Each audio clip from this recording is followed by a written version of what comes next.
I was just sitting here thinking how life can often throw us some curveballs. And someone asked me, why do I continually tell my story of recovering from grief since it happened so many years ago? Well, just like many people, I was going through life, thought I was living good, trying to live according to God's principles, and life threw me a curveball that I wasn't prepared for. So the reason I continually tell my story and my testimony, first of all, is to tell you of God's goodness, of His grace, His mercy, how He's so faithful. I think about the scripture that says He promised never to leave us nor forsake us, and He'll be with us until the end. And that is so very true. And so this is why I will continue to tell and share my testimony until I take my last breath. Because so many people are stuck in their grief. So many people are mourning, they're grieving the loss of a loved one or the possible loss of a loved one.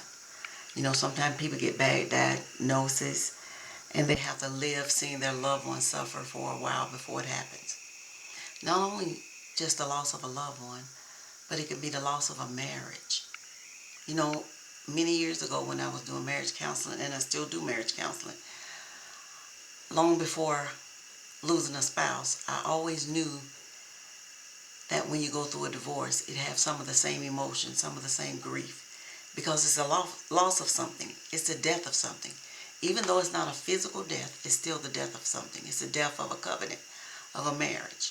Now, true enough, everybody that get married don't make a covenant. They say the words, but they go through the motion. So everybody don't become one. But that's a different story for a different time and a different podcast. Right now, I want to talk to someone who's grieving, whether it be from death, whether it be loss. I think about the people in California, the fires that are going on. People are losing their home. They're losing every ounce of their livelihood. And so they're grieving, they're hurting. And my heart goes out to them. I'm praying for them. Loss is loss.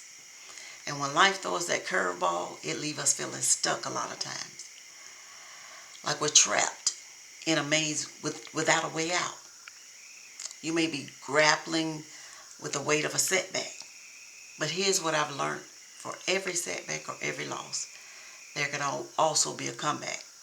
But it's up to you and it's up to me. It's in those moments of struggle that we can discover our true strength sometimes. If we choose to participate. If we choose to participate. On the other hand, I've known people that got stuck in grief and they start living and going through the motion. Just coming to work every day, going home every day, doing the same thing all over again without any hope, without any real healing. When I faced my own challenge, I realized I had two choices, either to dwell in despair or to rise with resilience. Now, I chose the latter, but it wasn't easy. There was no shortcut to healing from my grief. There was no pop quiz to say if you get this right, you're going to be healed. But I chose to embrace the discomfort and reflect on what really mattered to me. What really mattered was my relationship with God. I didn't want to lose that. I was hurt. Some parts of me was angry that my spouse was gone. But I still trust God. And so I told him, Lord, help me to be better and not bitter. And that's why I'm here today. See, because I knew if I dwelt in bitterness that I would not be any good to anybody. My testimony would be lost. But God had other plans for me. So I started setting small, achievable goals when it came to my healing. Even though I couldn't readily pick up the Bible and read, the word was hidden in my heart. So I could quote it back to God. And I really embraced casting my cares upon Him because I wanted to take a step forward. And the reason I said I chose to embrace my discomfort was because I would never forget, after I buried my spouse, that Sunday after everything was over, my sister-in-law, who had stayed with me pretty much the whole time, she looked at me because she knew I was sad, and she said, do you want me to go get some clothes and stay with you a little longer? And with tears rolling down my eyes, I said, yes, I do. But you can't. She looked a little confused, but I told her, there's no shortcut to my healing.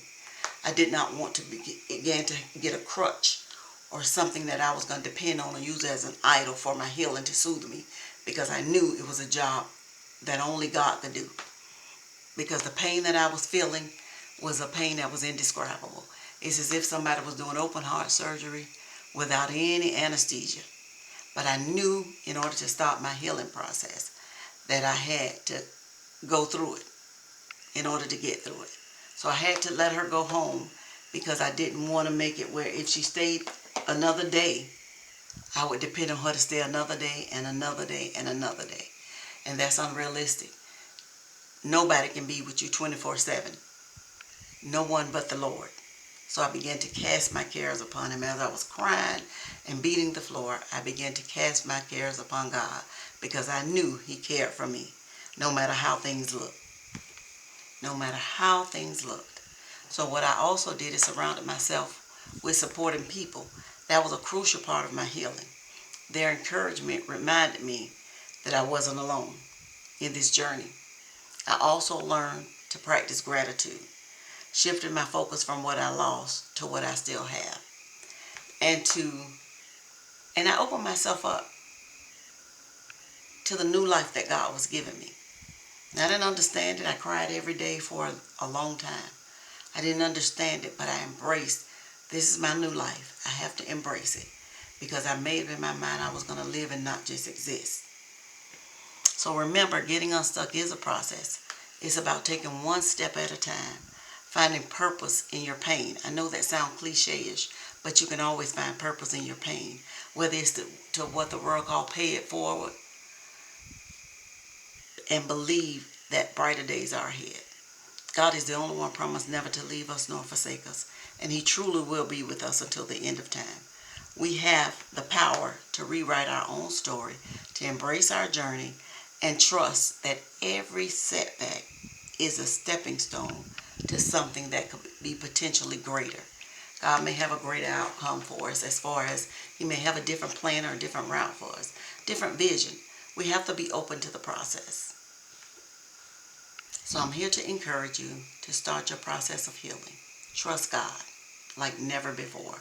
He's the only one that can see you through. He's the only one that can give you true healing. He did it for me, and he definitely can do it for you. So while so many people is getting stuck, so many people give in to depression, God have a greater plan for you. Open yourself up, surrender to God, and embrace his new life. There is one waiting for you. The only person that can stop it is you. Surrender to God today and allow him to rewrite your story and create a beautiful masterpiece. He did it for me, and I know he can do it for you as well.